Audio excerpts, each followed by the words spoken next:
48 కీర్తన 14. దయచేసి నాతో కలిసి అందరూ చదవండి. ఈ దేవుడు సదాకాలము మనకు దేవుడై ఉన్నాడు, మరణము వరకు ఆయన మనలను నడిపించను. మళ్ళా చదవండి.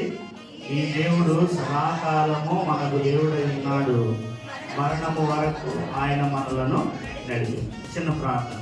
ప్రేమ కలిగిన తండ్రి, ప్రేమించిన మా ప్రభువా, మీకు స్తోత్రం. ఇదిగో నీ దాసుడు నీ ప్రజలెట్లా నీ వాక్యం చేతబట్టి నిలబడుతుండగా, ప్రియమైన తండ్రి, ఆయన ఏమీ చేతరాని వారమని ప్రభువా, కేవలం నీ కృప చేత మాత్రమే ఈ స్థితిలో ఉన్నామని ఎరుగుచు నీ పాదాల దగ్గరికి వస్తున్నా.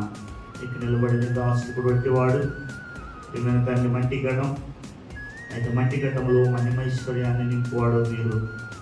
ఆ కారణాన్న ఈ అభిషేకం నుంచి చేరువచ్చిన ప్రజలు ఆశతో మీ వాక్యం కొరకు కనిపెట్టుకుని ఉండగా, ఎదురు చూస్తుంటుండగా, అలాగే మీరు కూడా మేమేం ఆరాధిస్తామా అని మా హృదయాంతరంగాల్లోకి నుండి పెళ్ళికి వచ్చే ఆరాధన మా పెదవులలో నుండి జోహాఫలమై బయటికి రాగా మీరు ఆగ్రహించి ఆస్వాదించాలని ఎదురు చూస్తుంటుండగా, అతి శ్రేష్టమైన ఆరాధన మీకు అర్పించుటకాయి ఉదయకాలం నన్ను మమ్మల్ని సిద్ధపరచమని ప్రార్థిస్తున్నాను.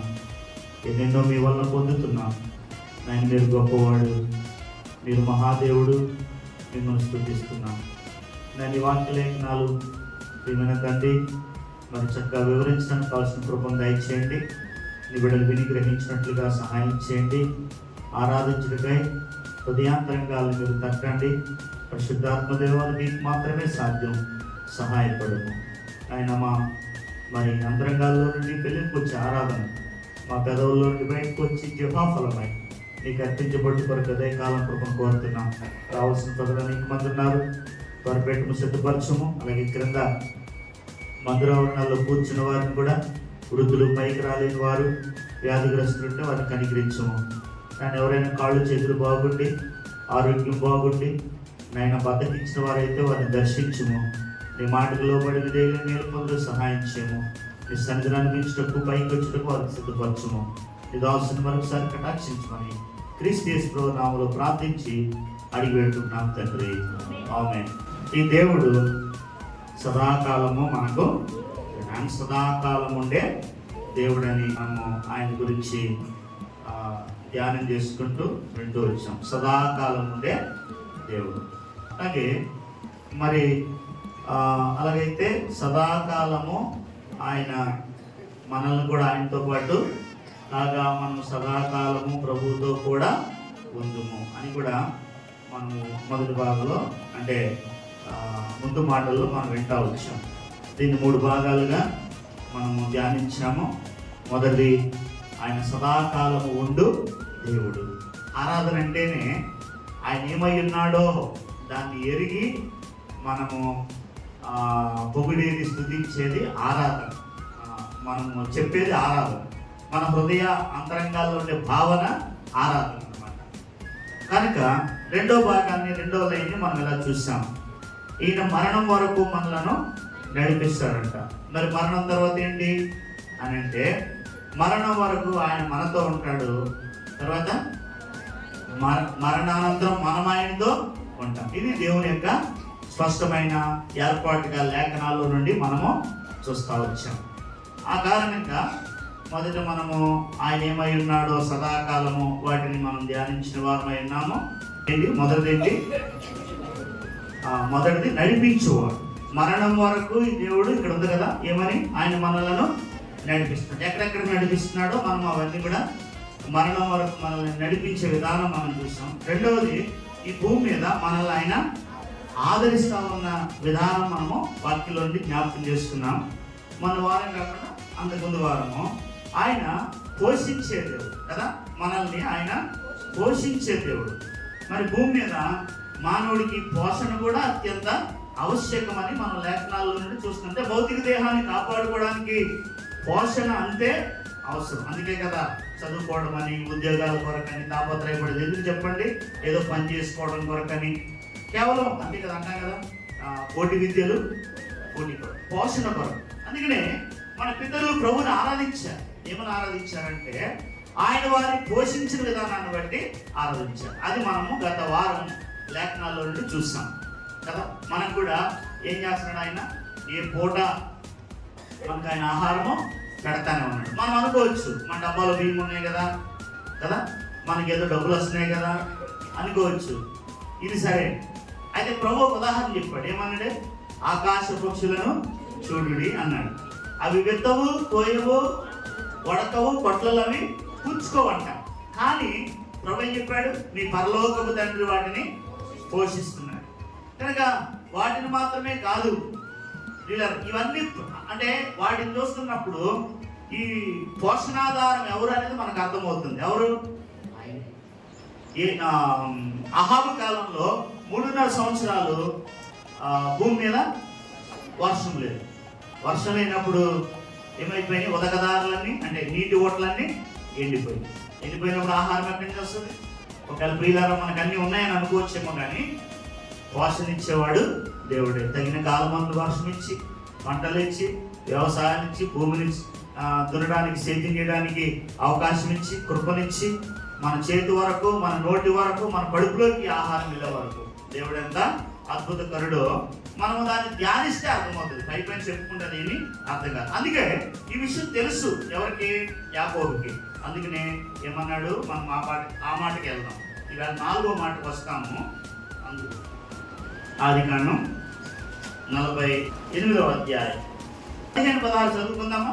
పోయింది కూడా టచ్ చేశాం కాబట్టి చదవండి. అతడు యోసేపును దీవించి, నా పితరులైన అబ్రహాము, ఇస్సాకులు ఎవరి ఎదుట నడుచుచుండురో ఆ దేవుడు, నేను పుట్టింది మొదలుకొని నేటి వరకు ఎవడు నన్ను పోషించునో ఆ దేవుడు, అనగా సమస్తమైన కీడులలో నుండి నన్ను తప్పించిన దోత, ఈ పిల్లలను ఆశీర్వదించును గాక. మనం మొదటి ధ్యానించుకున్నాం కదా అంతకుముందు వారం. ఏంటది? నేను పుట్టినది మొదలుకొని నేటి వరకు ఎవడు నన్ను పోషించనో ఆ దేవుడు అంటున్నాడు. అది మనం అంతకుముందు వారం ధ్యానించుకున్నాం. మనం పుట్టింది మొదలుకొని మనం చచ్చిపోయే వరకు ఆయన మనల్ని ఏం చేస్తా ఉన్నాడు? పోషిస్తానే ఉన్నాడు. 104వ కీర్తనలో అడవి జంతువులు అవన్నీ కూడా ఎలాగా ఆయన వైపు చూస్తున్నాయో, ఆయన చేతిలో నుండి ఆహారాన్ని అవి తీసుకోవడానికి అవి ఆయన వైపు చూస్తున్నాయో అవన్నీ అక్కడ కీర్తనాకారుడు రాసి లిఖించుంటారు. మన మందిరంలోనే ఒక సిస్టర్ ఉంటారు. ఆయన కొంచెం లౌకికంగా ఉంటాడు, పెద్ద ఆయన. ఒక రోజుని విజిటింగ్కి వెళ్ళా ఇంటికి. అంటే ఇలాగ అనుకుంటాం, మన మన మన మన అభిప్రాయం ఇలా ఉంటుంది, ఇలాగ అనుకుంటాం. ఇంటికి వెళ్ళి వాళ్ళు బాడీ ఇంట్లో ఉండి ఆ మెట్ల మీదకి ఎక్కుతా దిగుతా, ముసలోడు అంటే ముసలోడు కాదు కానీ పెద్దోడు, ఎక్కి దిగలేకపోతే తర్వాత ఇల్లు కట్టుకున్నారు. అక్కడ ఇంట్లోకి వెళ్ళినప్పుడు తర్వాత విజిటింగ్కి వెళ్ళి నేను అన్నాను, ప్రభు కృప దేవుడు మీకు ఒక ఇంటిని ఇచ్చాడు. ఆయన లిక్లీకి ఏమన్నాడు తెలుసా? 50,000 అప్పు చేశానా దేవుడు కృప ఏంటి అంటే లిక్లీగా ఏంటి 50,000 అప్పు చేసి కట్టుకున్నాడంట, దేవుడి కృప ఏంటి? చూసారా మనుషుని తలంపులు ఎలాగ ఉంటాయో. ఇప్పుడు 50,000 అప్పు చేసుకున్నా కరెక్టే, నీకు అప్పు ఇచ్చేవాడు ఉన్నాడు కదా, అది దేవుని కృపేనా? అప్పు లేనివాడు అప్పు ఇచ్చేవాడు లేకపోతే ఏం చేస్తావు కదా? అసలు బతికున్నావు కదా, 50,000 తెచ్చుకోవడానికి నువ్వేమున్నావు? ఇంకా బతికున్నావు కదా, దాన్ని చేసుకోవడానికి నీకు ఆలోచన మెదడు బాగుంది కదా. ఎంతమంది కోమాల్లో ఉన్నారు? మెదడు బాగోక ఎంతమంది ఉన్నారు? లేరా పిల్లరా? అందుకని అన్నారు, పశుప్రాయులు వీటిని గ్రహించరు, అవివేకులు వీటిని వివేచించరు. కానీ పిల్లలు ప్రతి విషయం ప్రభు యొక్క కృప. ఇప్పుడు మన తలంపు ఏంటంటే ప్రతిదీ కూడా దేవుని యొక్క కృప. 50,000 అప్పు తెచ్చుకున్నావు, వాస్తవమే. అప్పు ఇచ్చేవాడు నీకున్నాడు, అప్పు తెచ్చుకోగలిగావు, దాంతో మళ్ళీ పని చేయించుకోగలిగావు, బ్రతుకుండి ఇంట్లో వాసం ఉండడానికి రాగలిగావు. ఏంటిదంతా అనంటే దేవుని యొక్క ఉచితమైన కృప. ఎవడు నన్ను పోషించను, అది అలా పెట్టేసేయండి. ఇప్పుడు 16వ వచనానికి వద్దాం. ఈవేళ భాగం అది చదవండి. అది కదా, పోషించడం మాత్రమే కాదంట. వినండి ఏంటంటున్నాడు యాకోబు? ఏమంటున్నాడు? సమస్తమైన కీడుల్లో నుండి నన్ను తప్పించిన దేవుని దూత. అది ఈ దేవుడు మరణ పర్యంతము మనలను మరణ పర్యంతం నడిపిస్తున్నాడు. ఎట్లెట్లా నడిపిస్తున్నాడో ఒకసారి ఆలోచన చేసుకున్నామా కదా?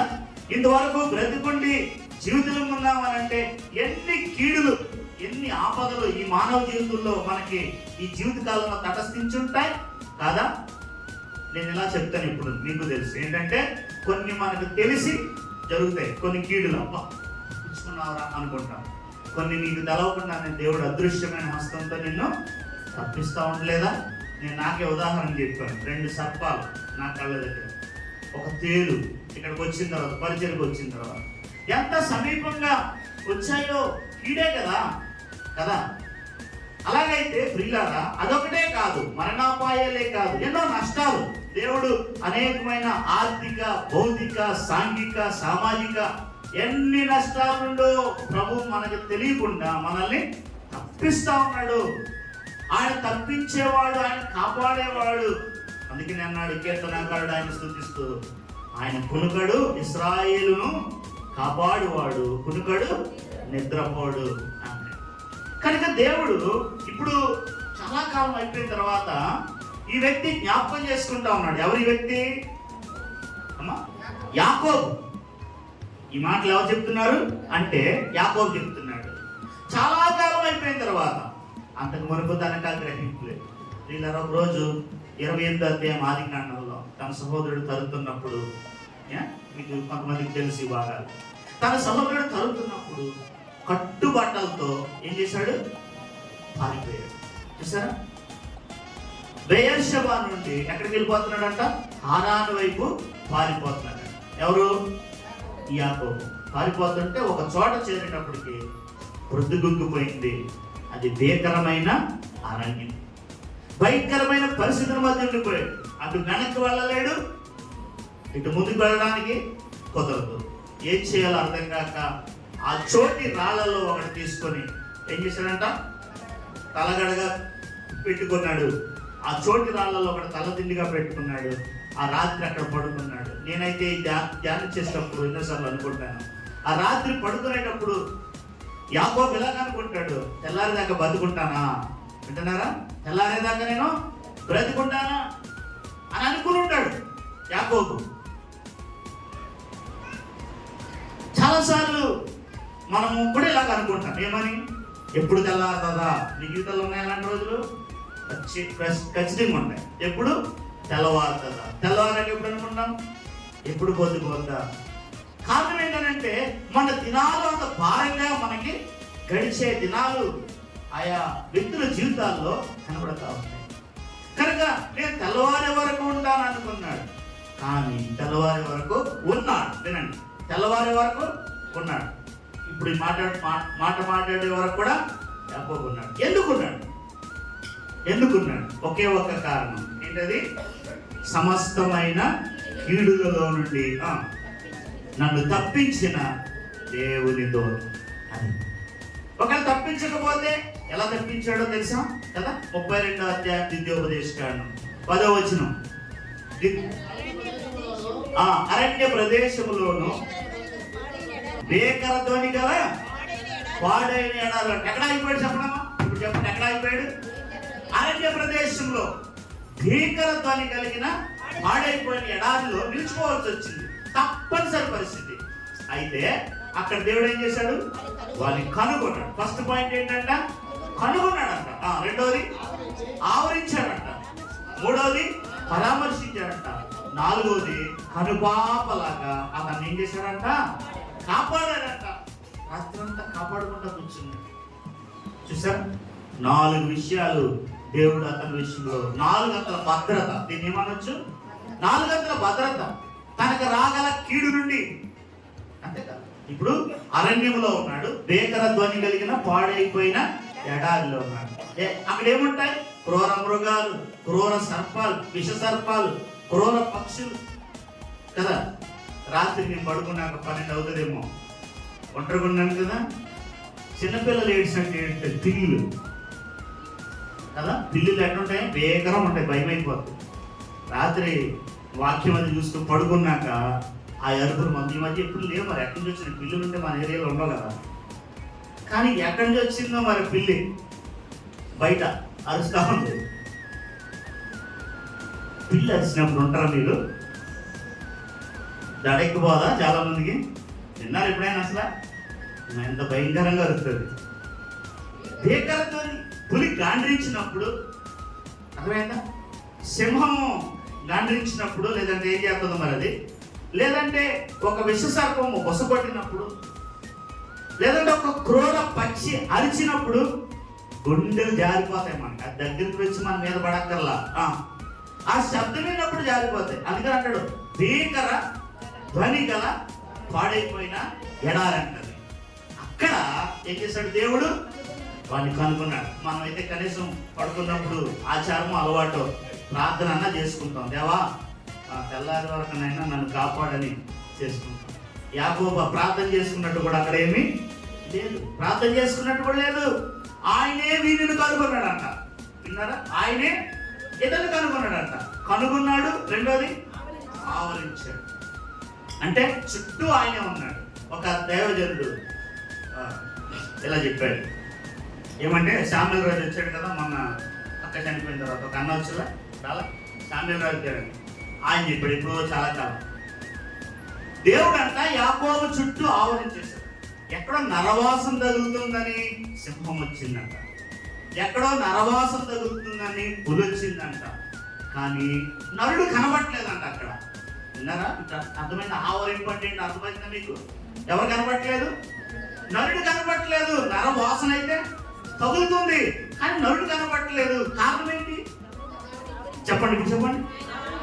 ఆయన ఆవరించేశాడంట. ఎన్నిసార్లు ప్రియులారా మన మార్గంలో ప్రయాణం చేసేటప్పుడు కదా, మనం ఇంటికాడ ఉన్నప్పుడు, మనం పనుల్లో ఉన్నప్పుడు, మనం బాధ్యతలు ఉన్నప్పుడు, నీకు నాకు తెలుసా ఆయన మనల్ని ఆవరించాడని? ఆయన మనల్ని ఏం చేస్తున్నాడు చెప్పండి? ఆవరిస్తున్నాడు. కనుపాప వలె కాపాడుతున్నాడు కదా. వారిని కనుగొన్నాడు, ఆవరించాడు. మూడోది పరామర్శించాడు. పరామర్శించడం అంటే ఏంటి? నాన్న ఎక్కడికి పెట్టిందా కాలు? అదే కదా, నేను పెట్టిందా అని సవాల్ చేస్తారా పిల్లలకి? మన పిల్లలు చేయమా? పరామర్శ. పరామర్శలో ఎంత ఆదరణ దొరుకుతుందో, ఎంత దూరం నుండి పరిగెట్టుకొచ్చాడు. నేను నిఘంటువులోనూ డిక్షనరీలో ఎక్కడ చూశాను, దాదాపు 1700-1800 మైళ్ళు చాలా దూరం అంటది. ఏది? బెయర్షెబా నుండి హారాన్, అంత దూరం అంట. మరి ఏ ఉదయాన్ని బయలుదేరాడో, ఏ మధ్యాహ్నాన్ని బయలుదేరాడో, తాపీగా నడుచుకుని వచ్చే పరిస్థితి కాదు. కారణం ఏంటి? భయం, యాసావు తరుపుని వస్తుంది. ఇంకో విషయం చెప్పనా? ఇంకొక కీ పాయింట్ చెప్తాను. యాకోబు గుడారాల్లో ఉంటాడు. యాకోబు ఎక్కడ ఉన్నాడమ్మా తెలుసా మీకు? వాక్యం తెలుసా? యాకోబు ఎక్కడ నివసించేవాడు? తల్లితో పాటు, తండ్రితో పాటు. వాడికి బయటికి వెళ్ళే అనుభవం లేదు. ఎవరికి? యాకోబుకి. వీడికి కీ పాయింట్ చూడండి. వీడికి అరణ్యమంతా తెలుసు. ఎవరికి? యాసవుకి. ఎప్పుడు వచ్చి పడతాడో, ఎక్కడ వచ్చి పడతాడో, ఏ మార్గం నుంచి పడతాడో గుండె దడ ఈకేస్తుంటాడు. ఇప్పుడు 100 కిలోమీటర్ల వేగంలో పరిగెట్టుకుంటాడు కదా. మనమైతే అదే చేస్తాం కదా, ఎవరైనా వెనకాల తగ్గుతాడు. అలా పరిగెట్టుంటాడు. వాళ్ళన్నీ నొప్పులు పట్టుకుని పోయి ఉంటాయి. చూసారా? ఇంకా మీరు ఆలోచన చేసుకోండి ఎలాంటి పరిస్థితులు తాను ఉంటాడు. దేవుడు అంట యాకోబునంట పరామర్శించాడు. అర్థమైందా? ఆయనే తన చేతితో కాళ్ళు ఎత్తాడేమో. అర్థమైందా? తన చేయి పెట్టి సవర చేశాడేమో.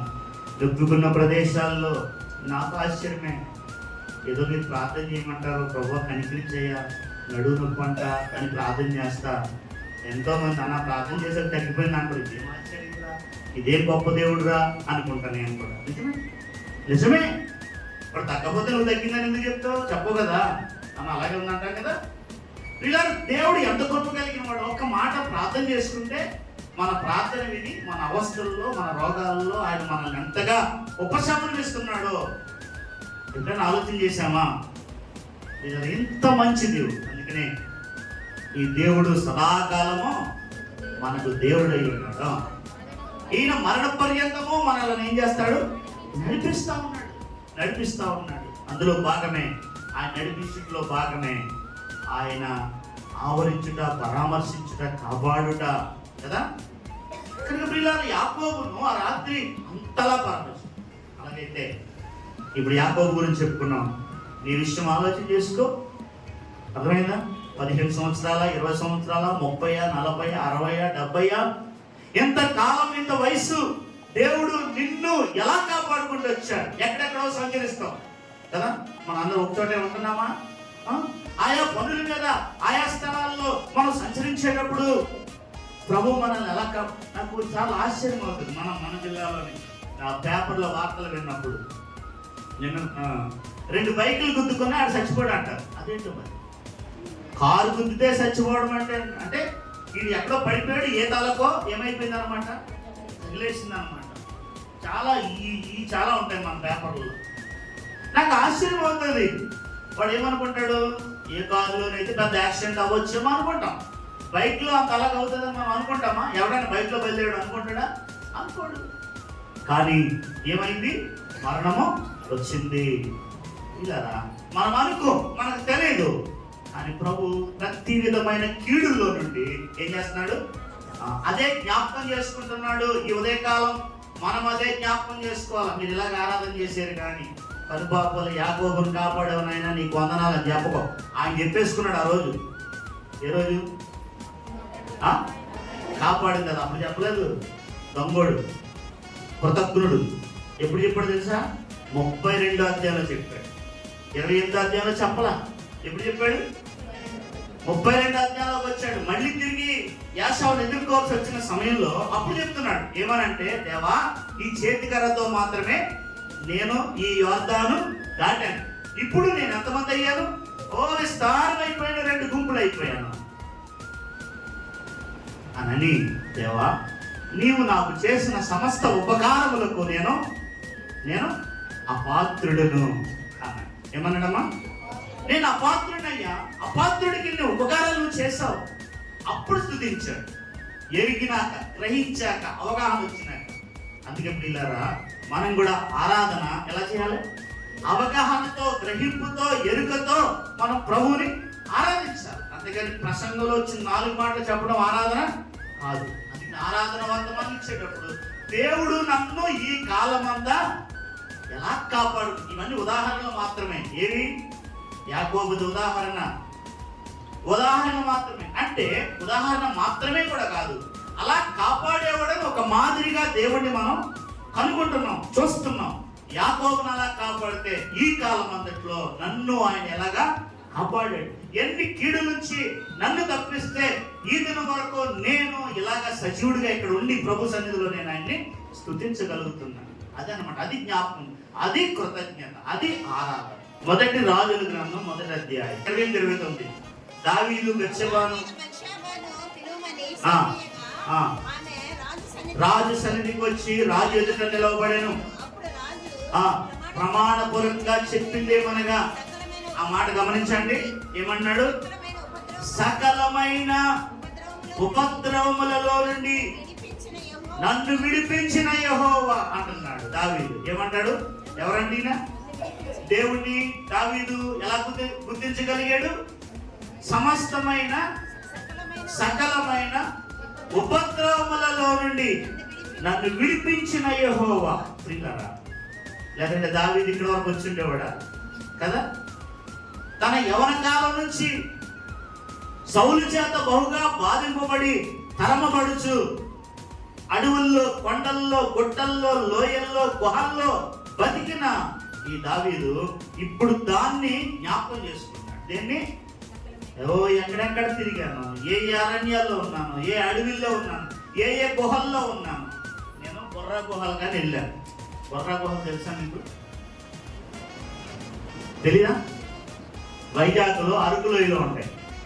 వైజాగ్లో అరకులోయలో బొర్రా గుహలు అని ఉంటాయి. ఇప్పుడు చాలా కాలం కింద పెళ్ళి అవ్వకముందు అక్కడికి వెళ్ళాను.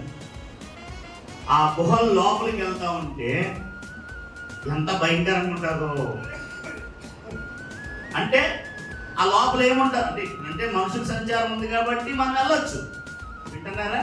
అది టూరిస్ట్ ప్లేస్ కాబట్టి ఇప్పుడు వెళ్ళొచ్చు. ఎక్కడన్నా చేరుకుంటే లైట్లు పెట్టి ఉంటారు, అవి వెళ్ళొచ్చు, ఇప్పుడు వెళ్ళొచ్చు.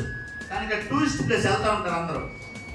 కానీ ఆనాడు, ఈనాడు, ఎప్పుడో అరణ్యాలు, ఎడారులు అక్కడంతా మూసుకుని పోయినప్పుడు, చుట్టూ చెట్లు మూసుకుని పోయినప్పుడు ఆ గుహల్లోకి వెళ్ళి ఉండాలంటే ఎంత కష్టం చెప్పండి.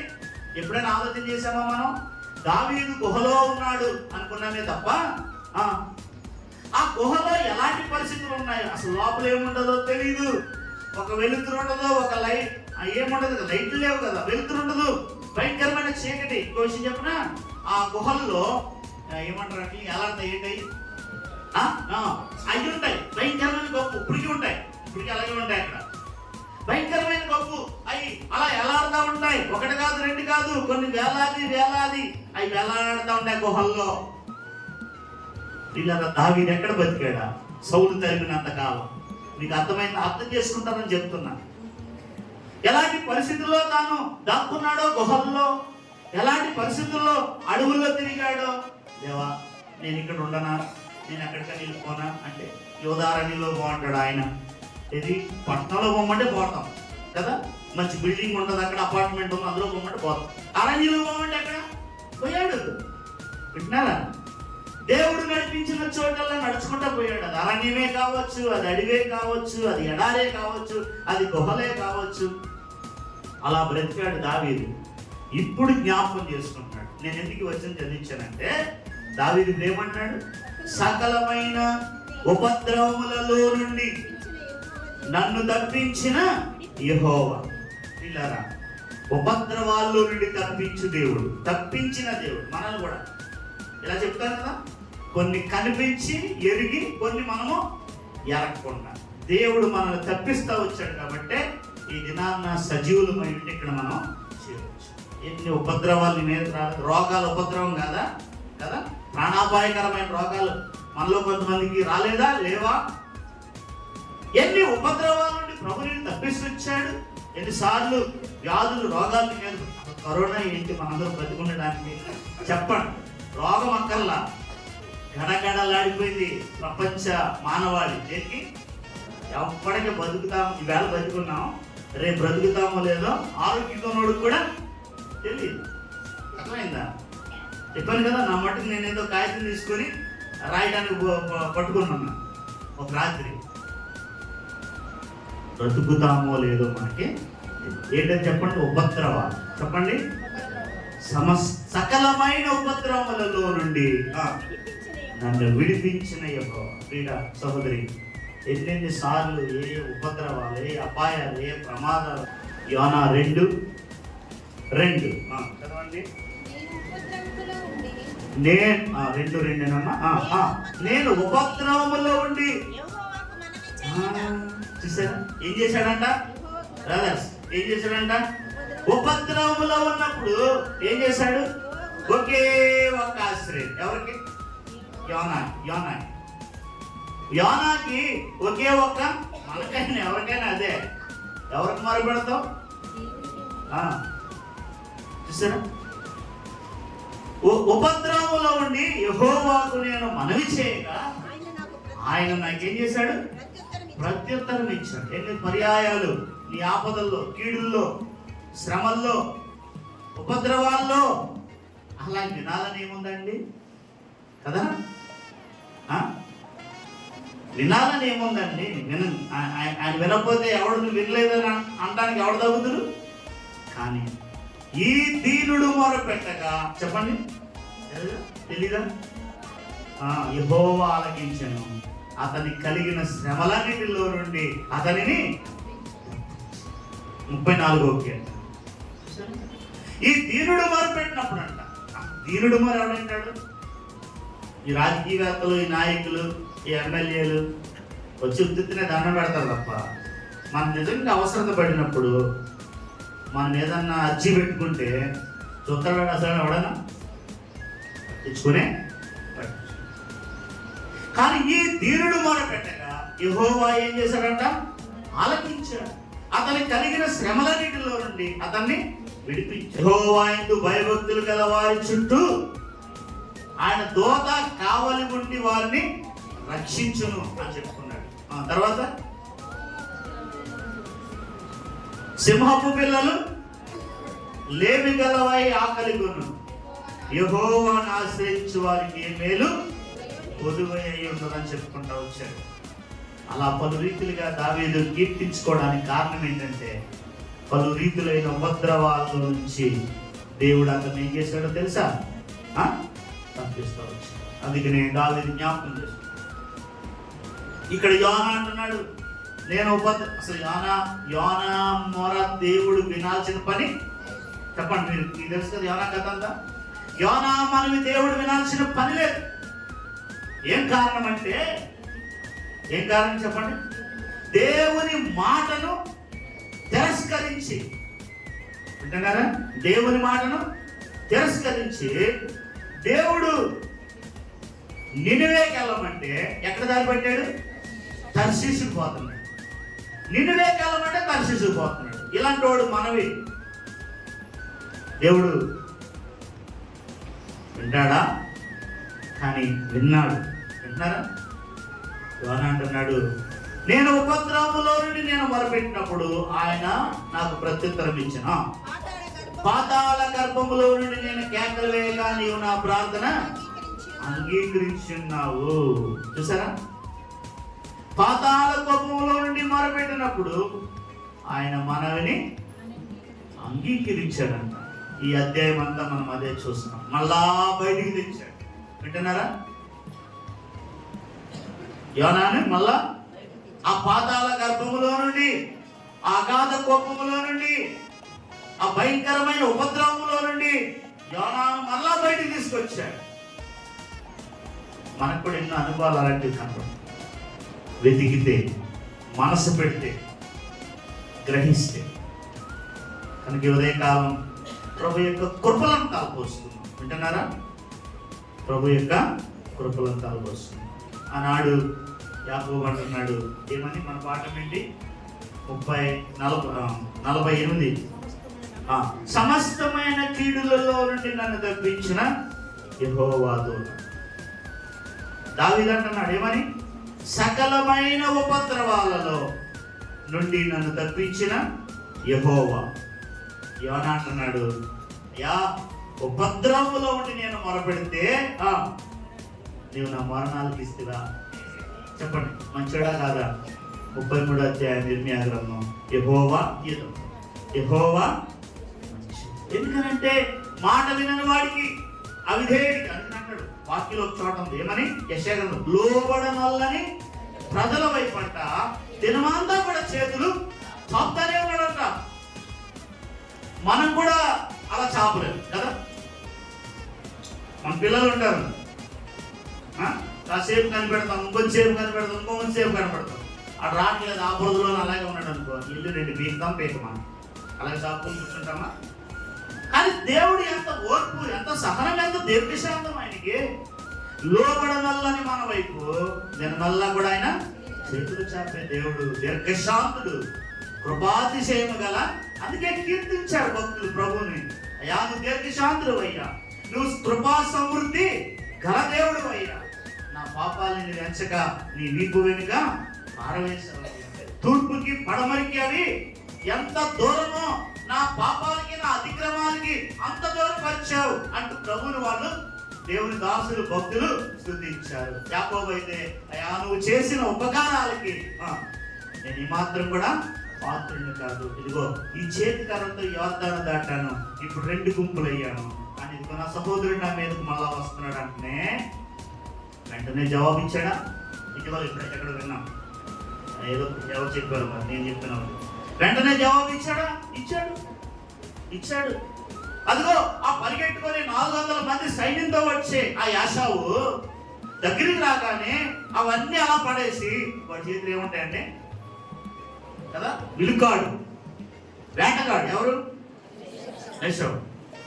చూసారా? వేటకు ఉపయోగించే సామగ్రి అతని చేతిలో ఉంది. ఎంత దూరం నుంచి కొట్టినా పట్టగలడు. ఎవరిని? యాకోబుని. అదే తడ యాకోబుకి. అందుకే యబ్బోగ్రీవు దగ్గర ఆయన పాదాలు పట్టుకొని ప్రతిమాలు.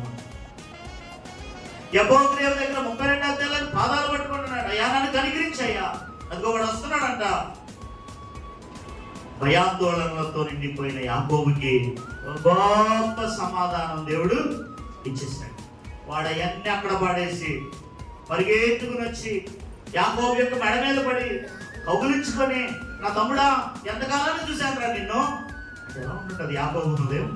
అమ్మాయి ఎంత గొప్ప దేవుడు అయ్యా నువ్వు, ఎలాంటి దేవుడు అయ్యా నువ్వు, నీ మాట వినని అవిదేవిని 20 సంవత్సరాలు నిన్ను లక్ష్య పెట్టుకోకుండా, నీకు ఇచ్చిన మాట నిబంధన నేను స్థిరపరచుకోకుండా బతికిన నన్ను అక్కడ కాపాడు. ఎక్కడ? వాళ్ళ మామ దగ్గర కూడా ఎవరు కాపాడారు? దేవుడే కాపాడు. ఇదిగో ఈ సమయంలో ఇంత ఉపద్రవంగా వస్తున్నాడు నా సహోదరుడి చేతిలో నుండి నన్ను ఎలా తప్పించావు? ఇంత ప్రేమ వాడికి ఎక్కడొచ్చింది? వాడు క్రూరుడే, వాడు వేటగాడే. ఎంత ప్రేమ మీద పడి ముద్దు పెట్టుకున్నప్పుడు యాకోబు హృదయం ఎలా ఉంటుందో, అలాగైతే ప్రియ సోదరి సోదరుడా, ఎలాంటి దేవుడు ఈ దేవుడు సదాకాలము మనకు దేవుడే. మరణ పర్యంతము ఆయన మనల్ని నడిపిస్తూనే ఉంటాడు. ఇవన్నీ మన జీవిత యాత్రలోని వివిధ అంశాలు ఇవన్నీ కూడా. అర్థమైందా? నడిపించుట, ఆదరించుట, పోషించుట, కాపాడుట, లేదంటే కీడుల నుంచి, ఉపద్రవాల నుంచి మనల్ని అని. మరి కనిపించిన కీడులు కొన్ని ఉన్నాయి నీకు, కనిపించనివి ఇంకా దానికి రెట్టింపు మనకున్నాయి. కనిపించిన వాటి నుండి, కనపడని వాటి నుండి కూడా ప్రతి విధమైన కీడు నుండి నేటి వరకు దేవుడు మనల్ని తప్పిస్తా ఉన్నాడు. ప్రతి విధమైన ఉపద్రవాలన్నిటి నుండి, అది వ్యాధుల రూపంలోనో, అపాయాల రూపంలోనో, శత్రువుల రూపంలోనో పలు రీతిలుగా మన మీద దాడి చేసినప్పుడు, ఆత్మీయ జీవితంలో కూడా, శారీరకంగా కూడా మాత్రమే నేను మాట్లాడట్లేదు, నీ ఆత్మీయ జీవితం మీద శత్రువైన సాతాను ఎన్నోసార్లు ఏం చేయబోయాడు? దాడి చేసి విశ్వాసం నుండి నేను తప్పించడానికి వాడు నీ జీవితంలో చేయని ప్రయత్నం ఉండదు అంటే అతిశయోక్తి కాదు. నా మాట అర్థమైందా మీకు? నీ విశ్వాస జీవితం నుండి నిన్ను తప్పించడానికి వాడు చెయ్యని ప్రయత్నం ఉండదు. ఎన్ని ప్రయత్నాలు చేసినా ఇలా ఉండే వాక్యం నేను దీపించను కానీ, యోధా పత్రిక 24వ వచనం ఇలా ఉంది, తొట్టిల్లకుండా మిమ్మల్ని కాపాడుటకు తన మహిమ ఎదుట ఆనందముతో మిమ్మల్ని నిర్దోషులుగా నిలువు. ఇది ఆయన ఉద్దేశం. తొట్టిల్లకుండా మనల్ని కాపాడుతున్నాడు. ఎక్కడ? భూమి మీద మన ఆత్మీయ జీవితం. తొట్టిల్లిపోయే పరిస్థితులు ఎన్నో, పడిపోయే పరిస్థితులు ఎన్నో, జారిపోయే పరిస్థితులు ఎన్నో, విశ్వాసం నుండి తొలగిపోయే పరిస్థితులు ఎన్నో నీ జీవితంలో, నా జీవితంలో కలవు వచ్చినాయి. ఇంకేం దేవుడు లేరా? అది విశ్వాస అంటే పతనం కాదా? దేవుడు ఇంకేం చేస్తాడు లేరా? కాదా? పతనం కాదా? దేవుడు ఇంకా అయిపోయింది నా పని కాదా? ఎన్నో పర్యాయాలు. అలాగే ఇతర శత్రువుల నుంచి, ఇతర వ్యక్తుల నుంచి ఆయా రీతిలుగా ఆ ఆత్మీయ జీవితం మీద నీ మీద దాడి చేసినప్పుడు, మన స్నేహితులు దాడే అంటున్నారా? నీ పాత స్నేహితులు అంటారు చూసావు, అదేంటది? విశ్వాస జీవితం నుండి నిన్ను తప్పించడానికి శత్రువు చేసిన దాడి, అది అపాయం. అది ఎందుకనంటే నువ్వు నిత్యత్వానికి చేరకుండా నిన్ను అడ్డుకుని ఒక తంత్రం ఎక్కడ వాడు పన్నాడు. భౌతికమైన కీడు, భౌతికమైన ఆపద చూస్తావు తప్ప ఆత్మీయమైన ఆపద చూసే నేత్రాలు మనకు లేవు. ఎన్నో పర్యాయాలు ఇలాంటి వాటి నుండి తప్పించి ఎక్కడొకక్కడ గొడవ వస్తుంది ఆడికి మనకి. ఇంకా నీదో నా ఆడిదో నాకు వద్దులే అనుకుంటావు. ఆ కొరకెందుకు?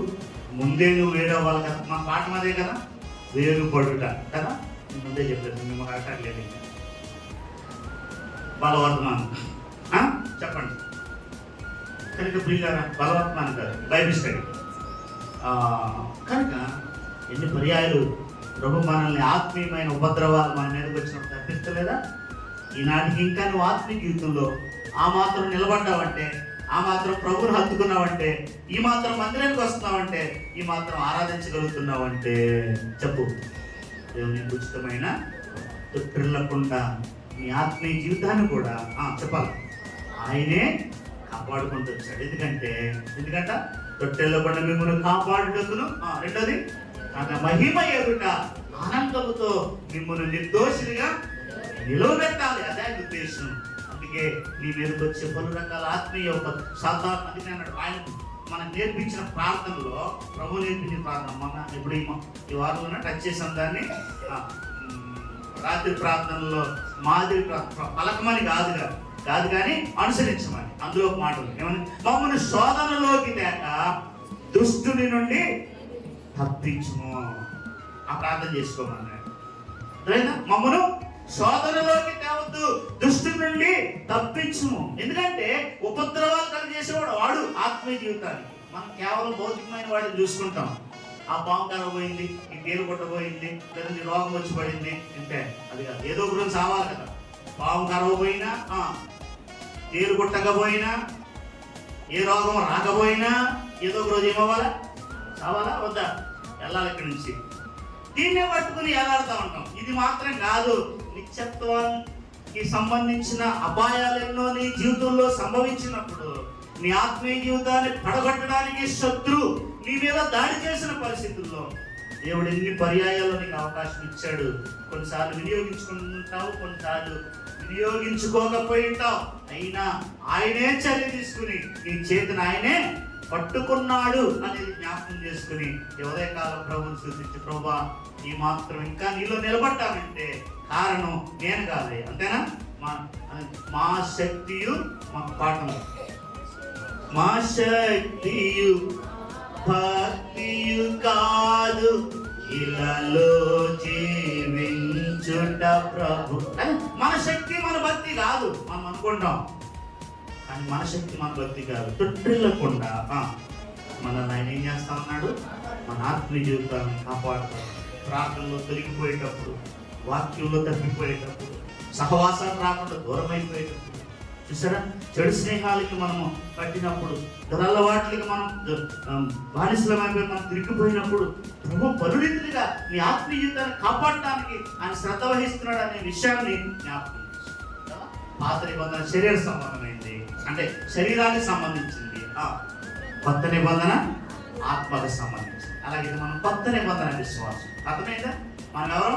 నూతన నిబంధన విశ్వాసం. ఒకవేళ శరీరాన్ని ఆయన కాపాడచ్చు, కాపాడకపోవచ్చు. పలు పర్యాయాలు కొట్టేశారు ఎవరిని? పౌల్ని. అర్థమైందా? ఒకటి తక్కువ 40 దెబ్బలు తిన్నాడు. ఎన్నిసార్లు? ఒకసారి చచ్చిపోయాడని చెప్పేసి తాడు కట్టి ఊరు బయటికి లాగేశారంట. తప్పించాడు. మరి తప్పించాడు, దెబ్బలు తిన్నాడు కదా. మరి సావకుండా తప్పించాడు, కానీ దెబ్బలు పడ్డాడు, అన్ని పడ్డాడు. కనుక వీళ్ళ ఒకవేళ ఇదే ప్రాముఖ్యం కాదు, ఇదే ప్రాముఖ్యం అయితే ఆ రోజు ఎవడో పట్టుకోకుండా ఆయన ఆవరించేసిందా? ఆవరించాడా? అది తేడా అర్థమైందా మీకు? అదేమో శరీరానికి సంబంధించింది. ఏది? అందుకే ఉదాహరణగా మాత్రమే తీసుకుంటాం, అందులో నుండి దేవుని చూస్తాం. ఇటు మనం చూస్తుంటే నూతన నిబంధనలో మన ఆత్మీయ జీవితాన్ని సహా ఆయన ఏం చేస్తున్నాడు? నీ ప్రార్థనా జీవితాన్ని, నీ సహవాస జీవితాన్ని, అర్థమైందా? నీ వాక్య జీవితాన్ని పడిపోయేవాడులే, తొలగిపోయేవాడులే. అర్థమైందా? లోక సంబంధమైన దుర్వ్యసనాలని, దుష్ట సహవాసాల నుండి రీతిగా మనల్ని కాపాడుతూ ఉన్నాడు, మనల్ని ఆవరిస్తున్నాడు. అర్థమైందా? ఏం చేస్తున్నాడు? తొలగిపోకుండా, తొట్టిపోకుండా ఆనాడు యాకోబును ఆవరించినట్టుగా మనల్ని ఆత్మీయ జీవితాలను ఆవరించి కాపాడుతున్నాడు. కాబట్టి బట్టగట్టి ఇంకా ప్రభువులో విశ్వాసంలో మనం స్థిరంగా ఉంటాయి. ఉదయకాలం ప్రభువును మనం ఆరాధించుకుందాం. ఏమంటాం మన పాఠం ఏంటి? సకలమైన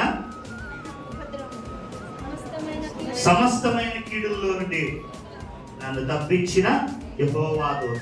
ఒకటి. రెండోది, సమస్తమైన ఉపద్రవములలో నుండి నన్ను విడిపించిన యెహోవా. మూడోది, నేను ఉపద్రవములో ఉండి మొరపెట్టినప్పుడు నా మనవి ఆలకించావు, నా మొరను ఆలకించావు, మళ్ళా బయటికి తెచ్చావు, మళ్ళా భూమి మీద జీవితం. అది పాత నిబంధన భక్తులే ఆరాధన. అయితే మన నూతన నిబంధన భక్తులు ఇది శారీరకంగా, రెండోది ఇది ఆత్మీయంగా. ప్రభు మనల్ని ఎలా, మనల్ని అంటే ఉమ్మడిగా చెప్పట్టు, వాక్యం ఉమ్మడే, నిన్ను ఎలా కాపాడుకుంటూ వచ్చాడు, నిన్ను ఎలా భద్రపరుచుకుంటూ వచ్చాడు, దాన్ని తలపోసుకొని జ్ఞాపకం చేసుకుని, ప్రభువా నన్ను ఇలా కాపాడుకుంటూ వచ్చావు, నా ఆత్మీయ జీవితాన్ని ఇలా భద్రపరిచావు, నేను శారీరకంగా కూడా కీడుల్లో నుంచి, ఆపదల నుంచి నన్ను ఇలాగా తప్పించావు. అర్థమైందా? ఇది కృతజ్ఞత, ఇది ఆరాధన. అర్థమైందా? ప్రభుత్వం సేపు ఆరాధించు. దయచేసి మోకరించడం.